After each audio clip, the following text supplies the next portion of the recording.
तपाईलाई धेरै धेरै धन्यवाद।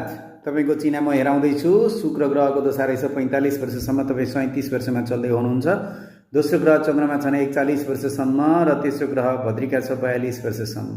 भद्रिका चन्द्रमा र शुक्रका दशा रहेछन्। तपाईको शुक्र ग्रह राम्रो छैन, चन्द्रमा पनि राम्रो छैन। चन्द्रमा र शुक्र दुईटाको ग्रह शान्ति पूजा गराउनुपर्छ र शनि र सूर्यको पनि गराउनुपर्छ। सूर्य र शनि शिरमा छ, घरमा एकदम छिटो रिस उठ्ने बानी हुन्छ तपाईलाई। घर बाहिर भने जाति हुनुहुन्छ, भला आदमी हुनुहुन्छ, घर किन चित्तै पर्दैन, चित्त बुझ्दैन, अशान्ति हुन्छ। सन्तानलाई पनि आगोमा डर हुन्छ।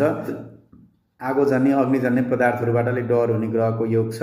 जोगिएर काम गर्नुपर्ने अवस्था परिस्थितिहरू देखिन्छन्। विशेष गरी ख्याल गरेर काम गर्नुपर्छ, अगाडि बढ्नुपर्छ। छिटो रिसाउने बानी छ तपाईको घरमा हुँदाखेरिमा। यो शनि र सूर्यले नै हो, दुईटा ग्रहले हो। आगो जस्तो तातो तातो तातो तातो एकदम रिस उठ्छ। बाहिर पनि बडो जाति, बडो आनन्द आउँछ।